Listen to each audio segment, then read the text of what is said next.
Texas is the second biggest and second richest state in the United States. But for 9 years, it wasn't part of the United States at all. It was its own independent country, with its own army, its own money, and its own embassies recognized by foreign powers. And the decision to finally let it in didn't just add a state to the map. It started a war that redrew the entire continent. Most people think of Texas as a big, loud, oversized version of a normal American state. More cattle, more oil, more swagger. But that misses what actually makes it strange, because the real story isn't how a big state got bigger. It's how a country that erased itself ended up becoming the center of everything. Imagine voting your own nation out of existence. That is exactly what Texas did. In the 1830s, after breaking away from Mexico in a violent revolution, Texas wasn't a state and it wasn't a territory. It was a sovereign republic, standing entirely on its own. The Republic of Texas had a president, a Congress, and a standing army.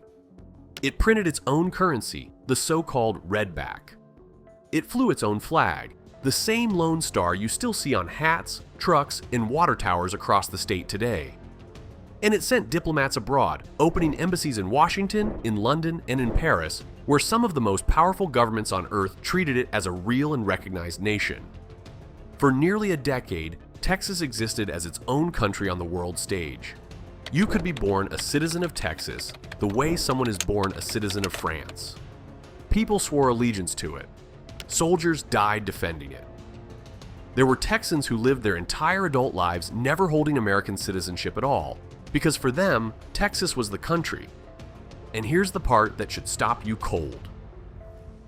After all of that, after winning independence, after building a government from scratch, after earning recognition from the great empires of the world, the people of Texas turned around and voted to give it all up. They chose to dissolve their own country and become a junior member of someone else's union. They folded the hand they'd fought so hard to win. Why would an independent nation do that? Why bleed for your freedom only to hand it to Washington? The answer isn't pride, and it isn't sentiment, it's a gamble.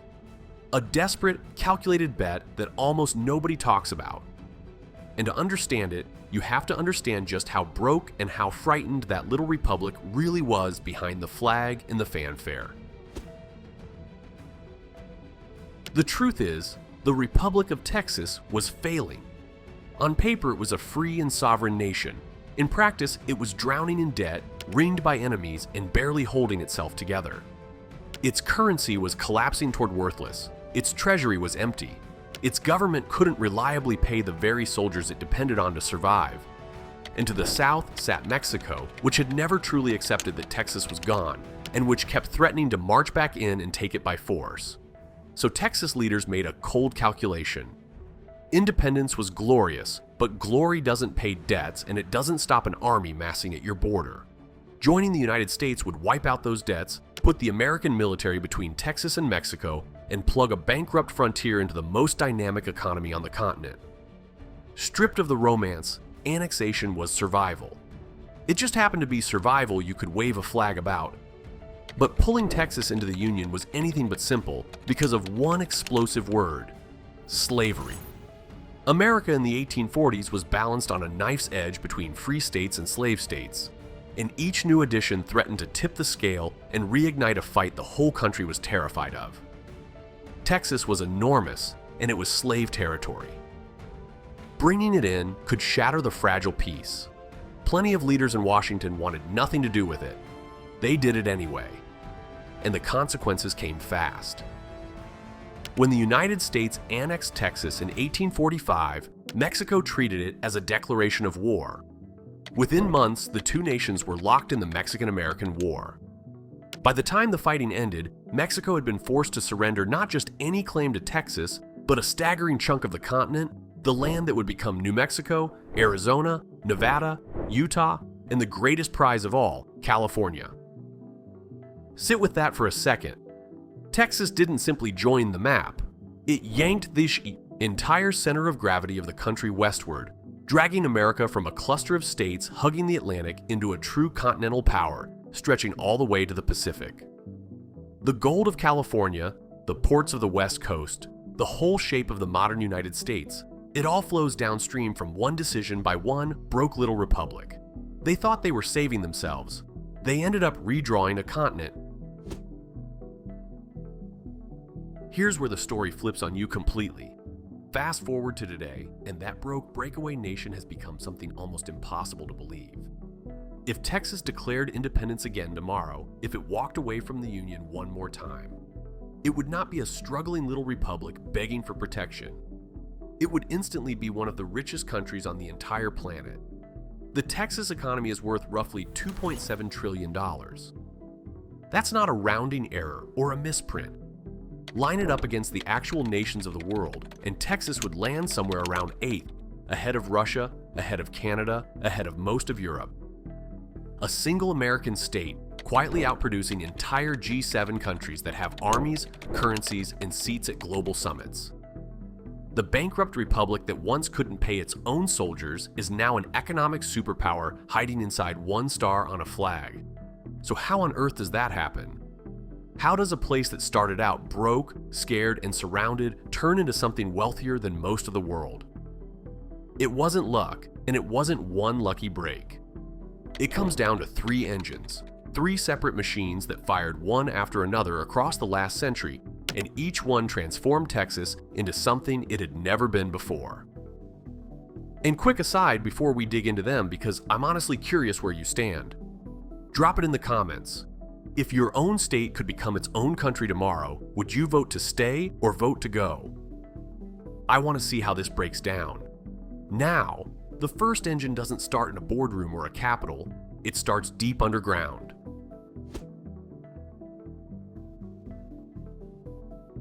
On a single morning in 1901, the entire future of Texas erupted straight out of the dirt.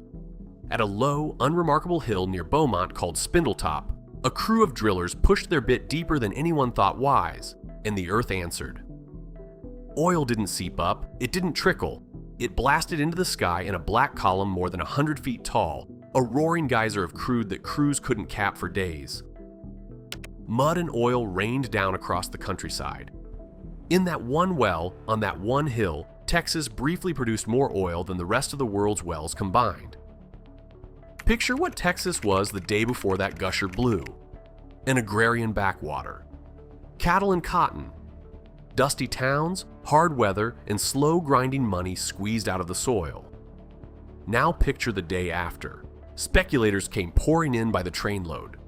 Boomtowns exploded out of empty prairie almost overnight, all canvas tents and saloons and men chasing fortunes. Land that had been worth a few dollars an acre was suddenly worth more than gold. The same ground that had only ever fed cattle was now feeding the entire machine age. Because oil wasn't just money, oil was leverage over the coming century. The automobiles America was about to mass produce needed fuel. The factories needed power. The ships, the airplanes, the highways, the whole engine of the 20th century ran on exactly what was now gushing out of Texas. Capital flooded in. Refineries rose along the Gulf Coast in long steel forests. Banks that had handled cattle loans were suddenly moving oil fortunes. Wealth that had simply never existed in the region started circulating through the whole state. The first engine had fired and it changed everything. But oil alone didn't build the modern Texas you'd recognize today. The second engine came from somewhere most people would never think to look, not from Texas at all, but from wars fought thousands of miles away. When you picture what made Texas rich, you picture oil derricks. You should probably be picturing the Pentagon. Because the second great engine wasn't wildcatters and private fortunes. It was the federal government's checkbook opened wider than anyone expected. World War II reshaped the state permanently. The military looked at Texas and saw exactly what it needed. Huge stretches of open land for training, warm flying weather almost year-round, deep water ports on the Gulf, and serious political muscle in Washington. So the money came, and it came in a flood. Training airfields spread across the plains. Shipyards and aircraft plants rose along the coast. Whole towns reorganized themselves around bases. And when the war ended and the Cold War immediately took its place, that fire hose of federal spending never really shut off. Aerospace giants set up factories. Defense contractors built sprawling campuses. Engineers and their families poured in by the tens of thousands. Then came the crown jewel. In 1961, NASA chose Houston for its manned spacecraft center, the nerve center of America's race to the moon. When astronauts hung in the silence of space, hundreds of thousands of miles from home, the first word out of their mouths was Houston. A swampy Gulf city had become the place humanity talked to from the surface of another world. That federal money redrew the map of the state. Houston, Dallas, San Antonio, and later Austin swelled from regional towns into national powerhouses, hubs of energy, defense, finance, and eventually technology. And here's the irony almost nobody stops to notice. The cowboy state, the land of open ranches and lonesome cattle drives, quietly became one of the most urbanized places in the entire country. The vast majority of Texans today have never roped a steer. They live in some of the biggest, fastest growing metro areas in America, in glass towers and tech corridors and endless suburbs. The myth promises horses and hats. The reality delivers skyscrapers and server farms. Two engines down, oil from below, federal dollars from above. But the third engine is the strangest of the three because it flatly contradicts everything you think you already know about Texas. Ask anyone on earth what Texas means and they'll say oil, and they'd be right and completely wrong at the same time. Yes, Texas is still the oil king of America. It pumps roughly 42% of all the crude oil produced in the United States and around 27% of its natural gas. That's the old Texas reputation you'd expect, and there's nothing fake about it. If oil were the whole story, the stereotype would hold up perfectly. But here's what shatters the frame. That same oil state, that same land of derricks and pipelines and refinery flares, has led the entire nation in wind power generation for 17 years straight. Not now and then, not just lately. 17 consecutive years at number one. Texas now harvests so much wind that it generates more electricity from turbines than from all of its nuclear plants combined. The flat, relentlessly windy plains that ranchers once cursed as worthless are now planted with thousands of spinning turbines, feeding a grid that powers millions of homes. Think hard about what that actually means. The state America loves to cast as the villain in every climate argument is also, quietly, running the country's single biggest clean energy experiment. It isn't standing on the sidelines of the energy transition, arms folded, refusing to change. It's running both sides of the race at the same time, pumping the most oil and capturing the most wind all at once on the same ground. That's exactly why the real future of American energy isn't being settled in a hearing room in Washington. It's being decided out here, in the one place where the old world and the new world are being built side by side. Those three engines, oil, the military, and energy, created millions of jobs between them. And jobs, more than anything else in human history, move people. People go where the work is. It's the oldest rule there is. And for decades now, the work has been in Texas, which is why Texas leads the entire nation in raw population growth. It has blown past 31 million residents, and in a single recent year alone, it added more than 500,000 people.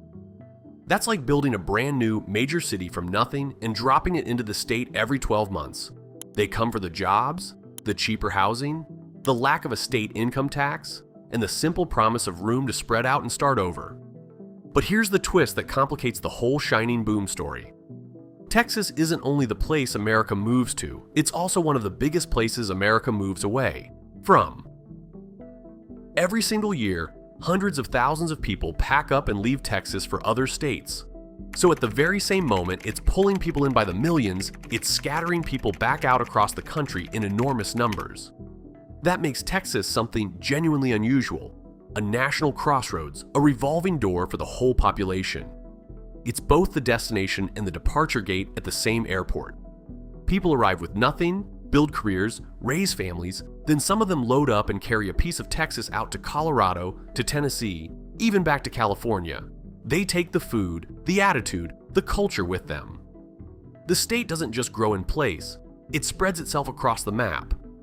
And as it spreads, it raises a question sharper than it first appears. What exactly is it spreading? because the famous Texan identity, the one everybody thinks they know, is nowhere near as simple as the brand on the hat suggests.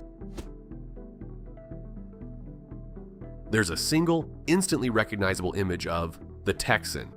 The boots, the drawl, the cowboy hat tilted at just the right angle. It might be one of the most famous identities on the planet, and it's almost entirely a myth, because standing underneath that one cowboy is a whole stack of cultures most outsiders never see.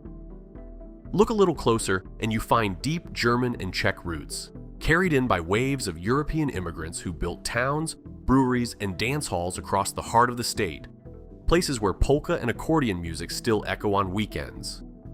You find Tejano culture, Texans of Mexican descent whose presence here runs deeper and older than the Republic itself, older than the flag everyone waves. You find African American communities whose history, labor, and music are stitched through the entire story. The result was never one Texas. It's a layered, blended, argued over place, all of it wearing a single hat for the cameras. And you can taste the blend everywhere. Tex-Mex isn't Mexican food, and it isn't plain American food. It's a true hybrid that could only have been born right here, on this border, out of these mixed kitchens. You can hear it in the music, where country, blues, conjunto, and rock all bleed into one another until you can't tell where one ends and the next begins. You can even taste the geography in the barbecue, which shifts from region to region almost as dramatically as the landscape does. Beef in one place, sausage in another, every town swearing its way is the only real way. So when Texas exports its culture to the rest of the country, it isn't shipping out one clean, simple thing. It's exporting a deep blend that's been pretending, very successfully, to be a single brand. And that hybrid contradictory nature points straight at the biggest claim of all, the real reason Texas might genuinely be the center of everything. Let's stack the evidence and see just how far it goes. Texas produces roughly 9% of the entire economic output of the United States. Nearly a tenth of the whole American economy pours out of one state. It has sent president after president to the White House, from Lyndon Johnson through both George Bushes.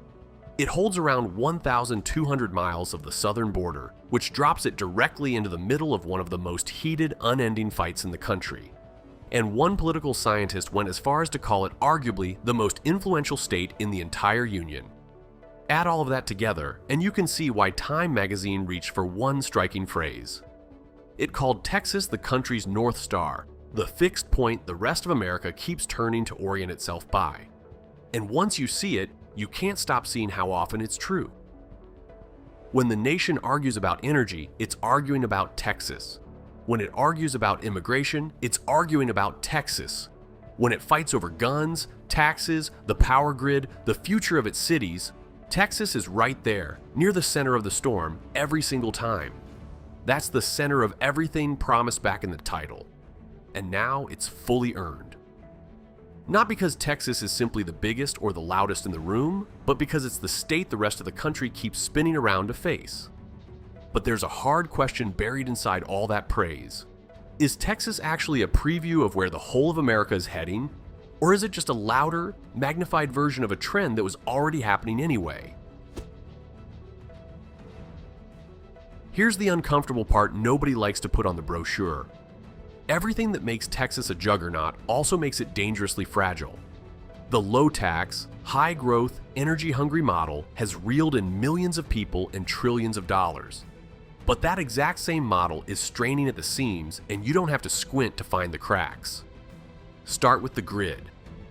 Texas runs its own electrical grid, deliberately walled off from most of the rest of the country, and that prized independence carries a cost. When a brutal winter storm slammed into the state, the system buckled, the power failed for days in freezing temperatures, and people died in their own homes. The very machine that powers the boom revealed just how brittle it could be when pushed. Then there's climate, more punishing heat, deeper droughts, more violent weather, all bearing down on a state that's adding people faster than almost anywhere on the continent.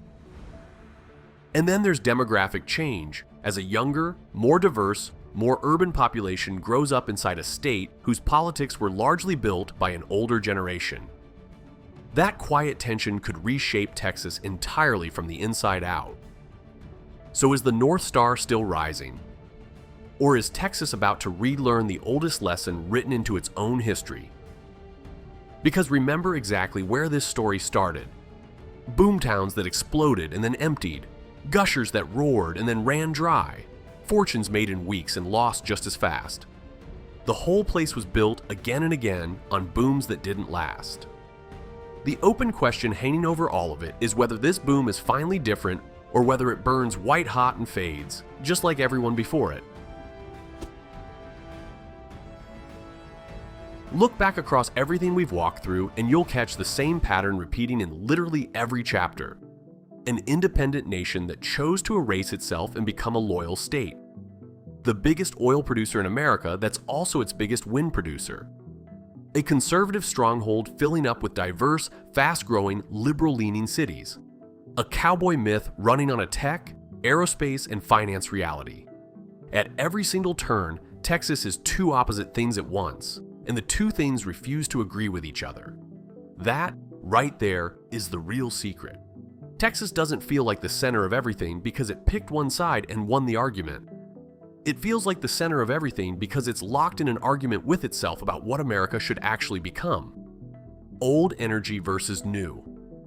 Open borders versus hard ones. Boom versus bust. Myth versus machine. Every fight the entire country is having, Texas is having inside its own borders, louder, earlier, and more visibly than anywhere else. So here's the whole arc in one breath. A bankrupt republic erased itself to slip into the Union, and in doing so it dragged a continent westward, struck oil, caught the federal fire hose, harnessed the wind, and swelled into a country-sized economy hiding inside a single state. And the land decided so much of that, where the oil pooled, where the wind blew hardest, where the cities could rise. If you want to see how that same quiet force, geography, shaped the fate of other states in ways almost nobody notices, check out the videos on screen right now. And if you want to keep following how the land itself decides who rises and who fades, go ahead and subscribe. Because the North Star isn't done arguing with itself yet.